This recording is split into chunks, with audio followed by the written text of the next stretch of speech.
Okay, now it's time to dry. She's ready to be dried. I'm ready to get her dried. She's been towel dried really well. She's been sitting here while I talk to you guys for a few minutes. My hearing protection's on, her hearing protection's in, and we're about to start the drying process. Finishing spray.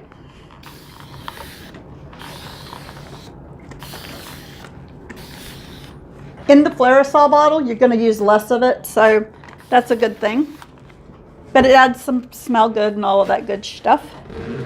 Now, we're going to start off with the flat nozzle just to blow off the air, and then I'm going to show you how to dry her head.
Notice that I didn't take very long to do that. I don't know why it keeps coming out of focus. At any rate, after I've blown off most of the water, I'm going to take the nozzle off and use just the opening. This actually makes the air warmer and she'll dry faster. Also note that I'm going up towards the head and have not touched the head with this nozzle. I would not do that. That would just be bad all the way around in my opinion. Most dogs don't tolerate it well and then they fight you. So let's get back to work.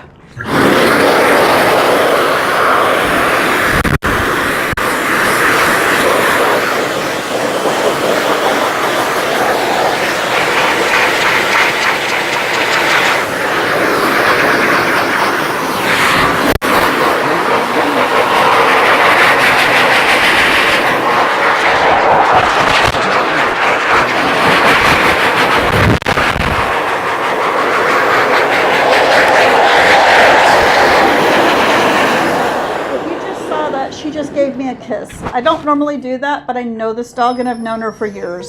If you're not sure of the dog, keep them at a level that they can't get to your face without jumping up. And then of course you don't allow them to jump up. If it's some dog that you know, that's a different story. If you need to raise them in order to work on them to where their head is at you, shoulder should never be higher than your shoulder. That's just a safety act. You just don't want to do that. In fact, I prefer to never have the head higher than my shoulder. Sometimes you may have to make some short exceptions to that, but as a general rule, that's what I like to do. If I was worried about her, she'd be on the groomer's helper here so that she couldn't get to my face. If you have to raise one up that high, groomer's helper is always a good idea to keep them locked up so that they can't get to you. You have to protect your body. And we'll cover that in the next blog post. But you have to be proactive. You have to watch yourself, or you will end up with bad bites or bad scratches that you have a long time healing from. Let's get back to work, babe.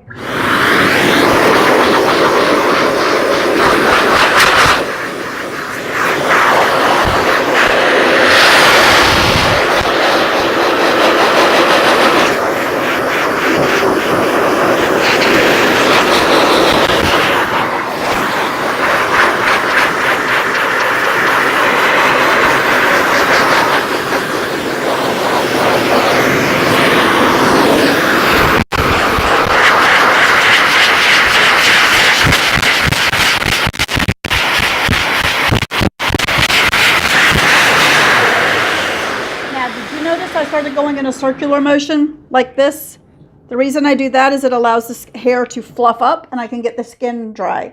Really, if the skin is dry and the hair at the skin is dry, then the dog is dry.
Body is essentially dry. Now I'm going to work on her head. And on a Westie head or a Yorkie head or a Poodle head even, you want the hair to come forward and be fluffy. By waiting until the end when this has had a chance to air dry some, then you're minimizing how much time you're going to spend with the air in their faces. This is a variable speed dryer. I can turn it down if I need to. So we're going to see how she goes.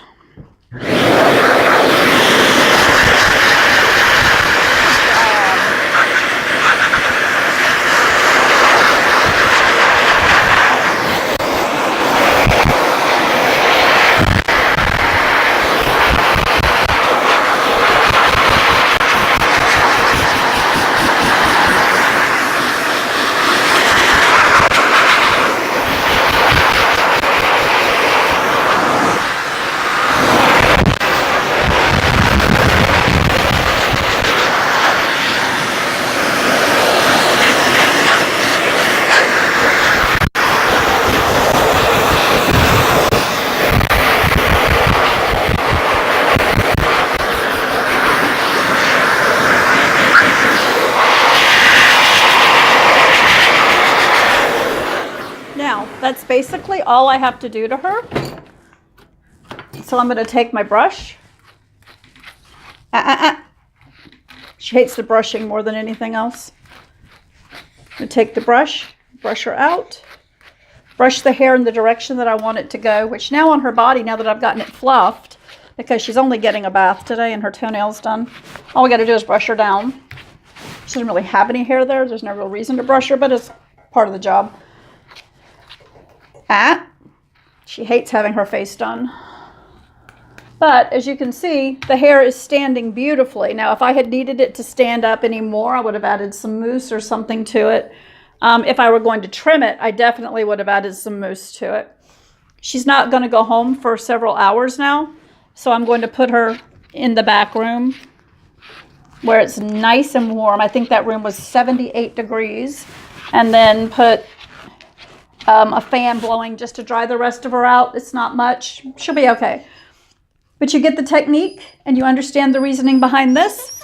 The last thing to do is to take off your hearing protection. Give them a kiss on the head, just because that's what I do. Take out the cotton. Make sure you take out the cotton.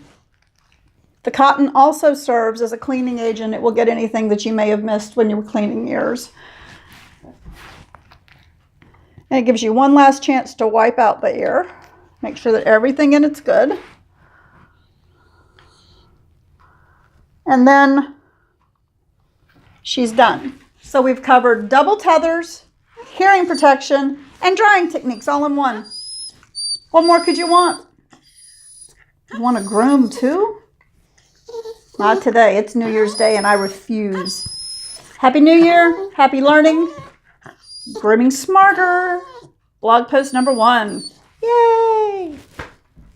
Well, blog post number 1, 2018. Bye, y'all.